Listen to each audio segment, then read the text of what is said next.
So, pitch shifting, time stretching, granular effects, and micro edits. Let's start with pitch shifting, which is changing the pitch of an audio sample like this.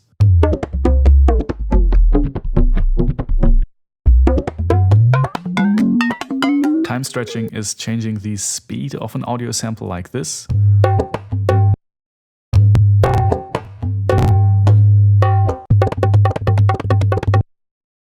And granular synthesis in its various forms is what lets us use these pitch and time stretch operations independently from each other.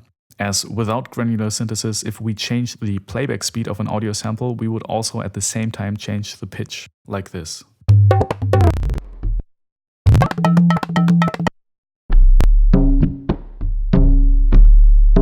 And to be honest, pitch shifting and time stretching, as basic as these are probably also the effects I'm using the most, just because it's so easy and quick to do, and especially in combination with resampling, it's just incredibly powerful. Now, sometimes we might also want to get some better quality pitch shifting or time stretching than our DAW allows, and in that case I tend to use a separate program, like Earcom TS, which has by far the best algorithms I know.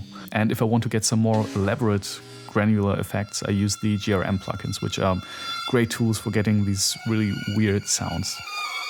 Sometimes I also use a plugin I wrote in Max for Live for granular synthesis, which, by the way, you can download for free in the description of this video.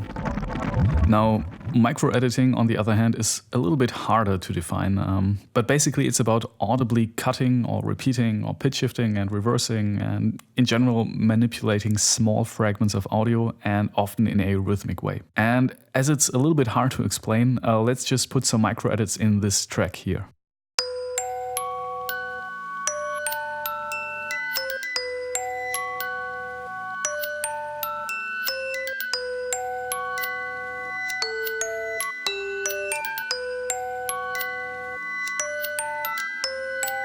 So let's resample it first, and muting the original MIDI track, and let's put it aside for now.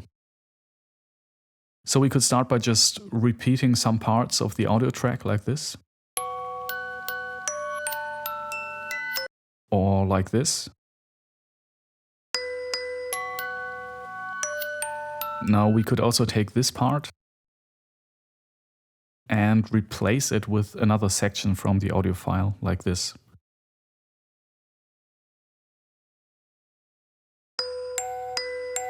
And we could do the same thing here.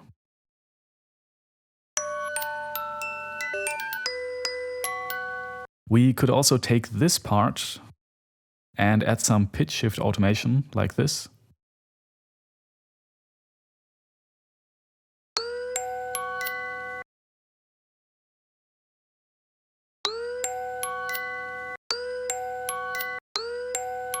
And we could do the same thing here.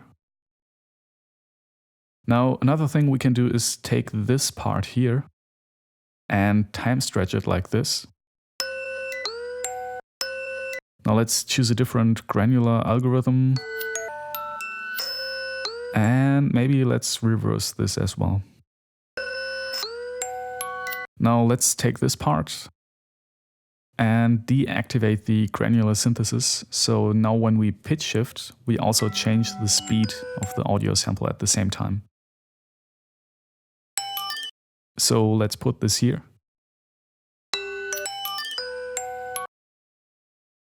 And maybe let's pitch it up by 2 instead of 1 octave. And do the same thing here with this part, but just by 1 octave.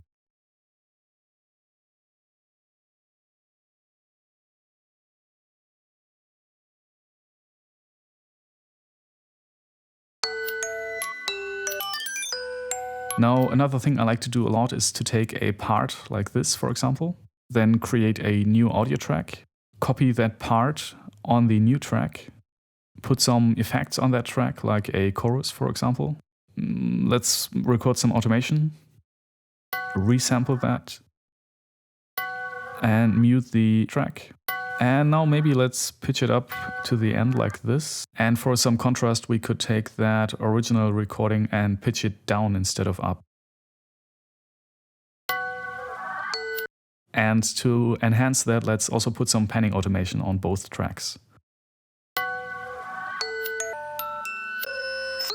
Now, of course, there are no limits to this, and we could do this with delays and all sorts of effects. And if you listen to Amon Tobin or Square Pusher, for example, these micro edits can become really crazy.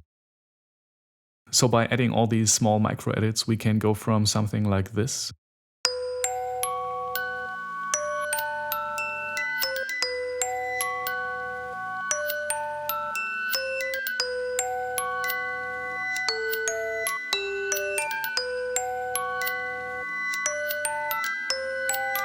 to something more like this.